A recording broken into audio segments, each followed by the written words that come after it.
ગુરુ અને શિષ્યની જો તમને ને મને વેદ ના હોય ને તો ખબર પડે કે એક ઝૂંપડીમાં ગુરુ અને શિષ્ય બે હતા ને, તો ગુરુએ શિષ્યને કીધું કે બેટા બહાર જોતો વરસાદ આવે છે. એમાં બરોબર બિલાડી આવી કે બાપુ એની માથે હાથ ફેરવો ને લીલી છે તો આવતો હોય છે, હુકી જ નહીં આવતો હોય. ગુરુ કે આ મારા દીકરા શું આપણી પાસે લઈ જવાના? ઈ કે હારું દીવો રામ કરીને કે હુઈ જવું છે કે બાપુ આંખું બંધ કરી દો ને, દીવો ભલે રહ્યો અંધારું તો થઈ જવાનું. ગુરુને બાપુ પરસો વળી ગયો. ઈ કે હારું હાલ ને આંખું બંધ કરી દઉં, પણ હવે ડેલી તો આડી કરી કે હુઈ જવું છે. ઈ કે બાપુ બે કામ તો મેં કર્યા, એક તો તેમ કરો. આવા ગુરુ ને આવા શિષ્ય છે એટલે મેળ નથી પડતો. કારણ કે આમાં શું છે કે અમુક નું બાપુ ઓટોમેટિક મેળ પડી ગયો. હા, મને મારા એ વખતના જે મારા મિત્રો હતા ને એ આ કહું છું લાઈવ હાલે છે ને, એ કેટલાય હળગ જાય છે. આનો દી નથી ઉઠ્યો આમ તો જો, એટલે હવે દી મારો ઉઠ્યો છે કે તમારો ઉઠ્યો એ શેડે ખબર. અને આ દુનિયા છે ને બાપુ દો રંગી દુનિયા છે. કોઈ પર ઓણ મારે વાડી છે ને પડતર રહી વરસાદ નહીં છે. ઓણ ની તમને વાત કરું, મારી વાડીમાં સારું હોય ને કપા જીરું કે ગમે સારું હોય ને, એક વાડી મારે રોડ ઉપર છે, એટલે અહીંયાથી ગમે માણા નીકળે ને તો શું કે બાકી ભજનનો પ્રતાપ તો જો એની વાડીમાં કેવું જીરું છે, કેવો કપાસ છે. ઓણ પડતર રહી વરસાદ નકરો થા કર્યો ને ત્યાં નીકળે એવડે બધા શું કે ખબર હે, નકરા ભજનમાં પીડ્યા રહેતા આવવું જ હોય ને. ઈના ઈ વાડી છે ને ઈનો ઈ હું છું ને ઈના ઈવડાઈ છે. આ દુનિયા છે. હવે એમાં પાછું આ કંઈક સારું થાય છે ને તો પાછા ઈવડા ઈ નહીં કહેવાના કે બાકી ભજનનો પ્રતાપ કરો. અલા જગત એક ગામના પાથરમાંથી બાપ દીકરો બે નીકળ્યા ઘોડું લઈને. બાપા ઘોડા ઉપર બેઠેલા, છોકરો હેઠવાયેલો. ગામનો સોરો હોય અહીંયા રીધી સીધી બધી બેઠી હોય, અહીંયાથી નીકળ્યા. એ કોઈ ગઢા બાપુ માફ કરજો, આનંદ કરાવું છું. રીધી સીધીમાંથી એક દી અમારું નામે આપવાનું જ છે, તેથી અમને કહેવાના છે બધા રીધી સીધી. એ બાપા ઘોડા ઉપર બેઠેલા અને છોકરો હેઠો આવેલો છે. એ બધા અહીંયા બેઠા હતા ને, ઈવડે શું વાતો કરે, કઠો આખો કે ઘોડા ઉપર ચડ્યો, ઓલું ફૂલડા જેવું છોકરું હેઠું આવેલું છે અને શરમ નહીં આવતી હોય. પછી બહાર નીકળીને એનો બાપો કે બટા એક કામ કરી કે તું સડી જા, હું હેઠો આવેલો. છોકરાને ચડાવ્યો, બાપા હેઠે આવેલા છે. બીજું ગામ આવ્યું ને, એ કે જુવાન આખો ઘોડામાં ચડી ગયો, એટલે ડોહાના બિચારાને ટાંટિયા તોડાય. પછી બહાર નીકળીને કે બાપા એક કામ કરી કે હું કે હાલો ને બે જઈ ગયા ને. પછી બીજું ગામ આવ્યું ને, એ કે અમને છે દયા જેવો સાંટો બે સોટ્યા ઘોડામાં બે ને બે. બહાર નીકળીને કે બાપા એક કામ કરો, ભલે હવે ઘોડું હાલ્યું આપણે હેઠા હાલ્યા જઈએ. બીજું ગામ આવ્યું ને કે હા એમને પૈસા હું કામ ખર્ચાય છે, ઘોડું છે તો બે ટાંટિયા તોડીને હાલ્યા જાય છે. હવે આ દુનિયાને તમે પહોંચી શકો? આ દો રંગી દુનિયા છે બાપુ, આના કોઈ ભરોસા નથી. પણ ગુરુ અને શિષ્યના નાતા મારું મેં કીધું એમ મેળ ઓટોમેટિક પડી ગયો. હું તમને એક વાત કરું, બે ખેતર હોય માથે એક મોરલો બોલતો, એની જરૂર હતી. વાત ઉપર ધ્યાન આપજો. મને ખબર તમારે ઘડિયાળમાં ન જોવું પડે મારા પ્રોગ્રામમાં, બંગા હું ન આવે. બે ખેતરની માથે મોરલો બોલતો. તમે આ ગમે એટલા પ્રોગ્રામ કરો ને તો તમારે આપણને યાદ કરવો પડે એ ગેરંટી. ભલે બીજા કલાકારો તમને મજા આવે તો તમારે એટલું તો કહેવું જ પડે, બોલે અનુપસિંહ આવે તેથી મજા આવી, એટલું તો બોલવું જ પડે. નકા મારી બેનું અત્યારે સુધી ન બેહે, જણ તો ઠીક બેહે, બેનું ન સાંભળે. બેનું સાંભળે એટલે મને એમ થયું કે મારી પાસે વાતો કંઈક સારી લાગે. બે ખેતરવાની માથે મોરલો બોલતો અને આ કોયલ બેઠી બેઠી વિચાર કરતી હતી, જો આ મોર ને કોયલ તો ગોઠવવા પડે હો, બધી વાતો છે આપણા ઉપર, કોઈનું નામ ન લેવાય કે પછી એ અમને નડે. કોયલ બેઠી બેઠી વિચાર કરતી હતી, એને ખબર નહોતી આ મોર બોલે છે, એ મોરને ઓળખતી નહોતી. સુંદર મજાનો અવાજ આવતો અને કોયલ મંડી બેઠી વિચાર હા કે કેવો સુંદર મજાનો અવાજ આવે, મારે એને મળવા જવું છે. પણ ઝરમર વરસાદ આવતો. એ કે જો વરસાદ રહી જાય ને તો મારે એને જોવા જવું છે. ઘડીક થયું ને ત્યાં મોરલો બીજી વાર બોલ્યો. કોયલને કહું મડી તૂટવું હોય કે આ હા એ કેવું મજાનું બોલે છે, વરસાદ રહી જાય તો સારું, મારે જટ જોવા જવું. અને વિચાર કરે ને તો મોરલો ત્રીજી વાર બોલ્યો ને ત્યાં કોયલની બાપુ મનથી વરી ચૂકી, જે હોય કે મારે એના લગ્ન કરી લેવા છે, મનથી વરી ચૂકી ભાઈ. ઘડીક થયું ને વરસાદ રહી ગયો, કોયલ મનાણી ઉડવા, જે દિશા ઉપરથી અવાજ આવતો હતો ને, પણ કોયલ ઉડી અને અહીંયા પૂગે એટલી વારમાં મોરલો ઉડી ગયેલો ને અહીંયા ઘોડ આવીને બેસી ગયો, ઘોડ આવી ગયો. એટલે કોયલે એને બીજાને ખબર નહોતી કોણ બોલતું હતી. એના આંબાની ઘટા હતી ને, અહીંયા જઈને કોયલને એમ થયું બસ આંચીકથી જ અવાજ આવતો હતો. અહીંયા જો ને કોયલ અહીંયા જઈને કીધું કે હમણાં સુંદર મજાનો અવાજ આવતો હતી, કે કોણ બોલતું હતી, કે ભાઈડો બોલતો હતો. શું કામ છે ઘોડ કેવો? એટલે કોયલને એમ થયું કે આનું મોઢું જોયું હોય ખાવા ન મળે, પણ ભગવાને આને કંઠ કેવો આપ્યો એને ખબર જ નથી, બોલવા વાળો વિયો ગયો. એ કે શું હતું?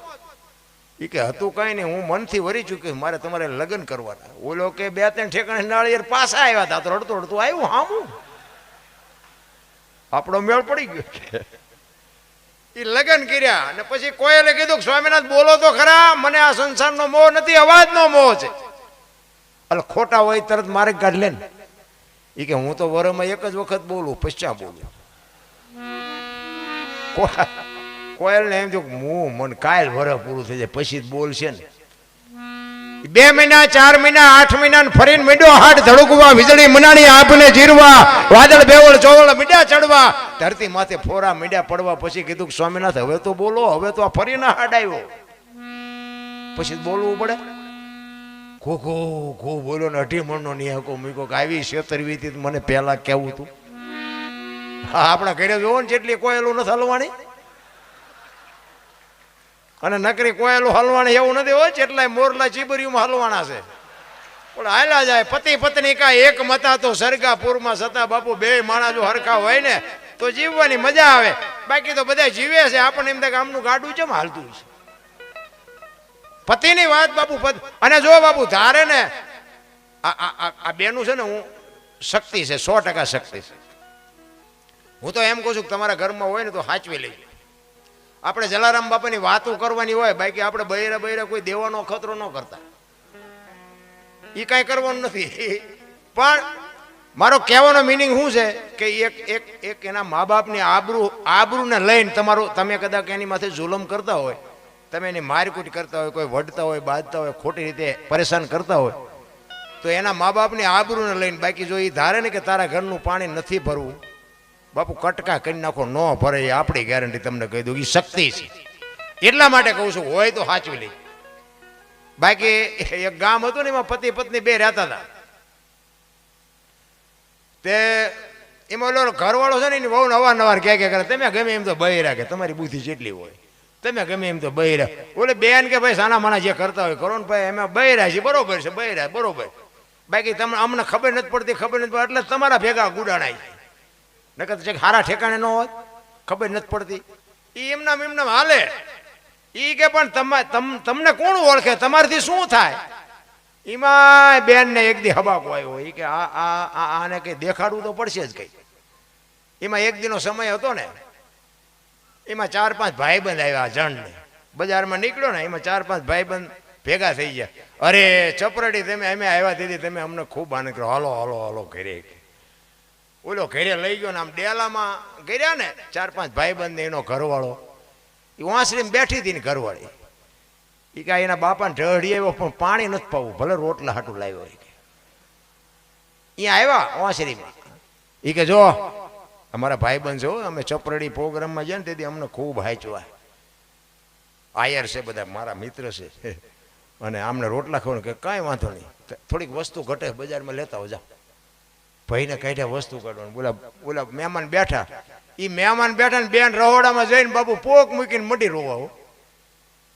ઓલા મહેમાન વિચાર કરે કે હમણાં 2 માણા વાતો કરતા હતા ને, અત્યારે થયું શું? એ કે આ બેન મારી પાસે રહોડા, હવે અજાણ્યા બેન પાસે જાવું કેમ? પણ તો એક હિંમત કરી રહોડા ને બારણા સુધી જીવો.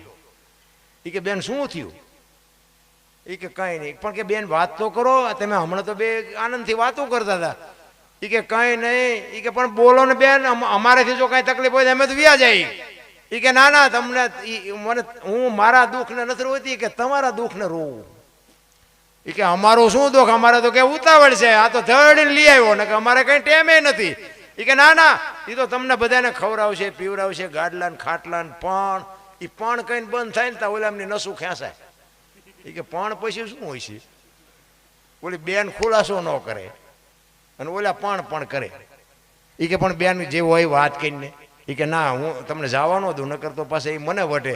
એ બધું તમને સાચવશે, આમ તમારા હગા ભાઈ જેટલું સાચવશે, પણ કઈ બંધ થઈ જાય ને ત્યાં ઓલાને પરસો વળે. મારે દીકરું કંઈક મગજમાં. બેન કે હા શું કે ને કઈ મેં જાય, એ કે ખવડાવી પીવડાવીને ડેલો બંધ કરીને તમને બે હાય પેલા મારશે. ઓલો કે મેં ક્યાં દેણું કર્યું, હાલો હાલો. એના ભાઈબંધ કે હાલો પૂંછડામાં જોઈને ખાવાનું, હાલો વીઆઈ ગયા. ઓલો વસ્તુ લઈને આવ્યો. એ કે મહેમાન ક્યાં ગયા, કે ગયા. કે કઈ બાજુ, એ ભુજ બાજુ ગયા. એ કે પણ હું કામ, એ કે હા મેં તમને કેટલી મગજમારી કરી થઈ કે હા પેલું તમે મને લઈ દીધું તું. તો કે હા. તો કે એમને હા પેલું માંગ્યું હું દઉં. અરે તારી ભલી થાય કે તારું આ 5 રૂપિયાના હા પેલામાં મારા લાખ રૂપિયાના મહેમાન ને તે કાઢ્યા. લાય કે હા પેલું, કે હા પેલું. એ હા પેલું લઈને બાપુ પૂછ્યું ધનજીભાઈ ને કે ચિંપાઈ ગયા મહેમાન એને ભાડ્યા હતા. એ કે આમ ભૂજ કરી જાય અને બાપુ વાંહે ધોડ્યો. એ ઉપાડો હા પેલું લઈ જાવ. અને બાપા મેડ્યા વાડ્યું ઠેકવા. ઓલો કે ખાતું નથી તોય હા પેલું લઈને મારવા આવ્યો. ઓલી લાખ રૂપિયાની બઈ આપણને ચેતવા હાવ ખોટી હતી. ભાગો ઈ કે વાડ્યું ઠેકતા જાય. ઓલો કે લેતા જાઓ. ઓલો કે મારી જો ખાતું નથી તોય કે મજુ આવ્યો વાંહે હા પેલું ના ખાતું હતો કે હાડકા ભાંગી નાખે. ઓલો ઘરે પાછો આવ્યો ને એની વહુને વઢવા માંડ્યો. એ કે આવા હાંફેલા જેવી વાત કોઈ હાંફેલું માગ્યું નહોતું, કે તમે રોજ મોટી કરો છો ને એટલે ખાવા દીધું. એટલે અમે ધારી ને એમ કરી કરતા સાના મને ઘરની વાત ઘરમાં રખાય. કહેવાનો મારો મિનિંગ બાપુ ઘરની વાત છે ને બહાર ઓછી કહો. એ ઘરની વાત જ ઘરમાં રખાય. રામદેવજી બાપા છે ને, રામદેવજી બાપા એક જ વાત કરી હતી બેન સગુણાને, કે દુઃખ આવે ને વાદળું દુઃખનું સડે દીધી 4 દિવાલમાં મોઢું રાખી અને 2 આહુડા પાડજે, મને યાદ કરજે, હું અડધી રાતે તારું બાવડું પકડવા આવીશ. એમ બાપુ તમે સાચા હશો ને આહુડું પાડજો. મારો નાથ બાપુ કોઈ દી તમારી આબરૂ જવા નહીં દે, એ આપણી ગેરંટી. પણ આપણે ઊભા ન કરાય, આપણા ઘરમાં વંટોળિયા આપણે ઊભા ન કરાય.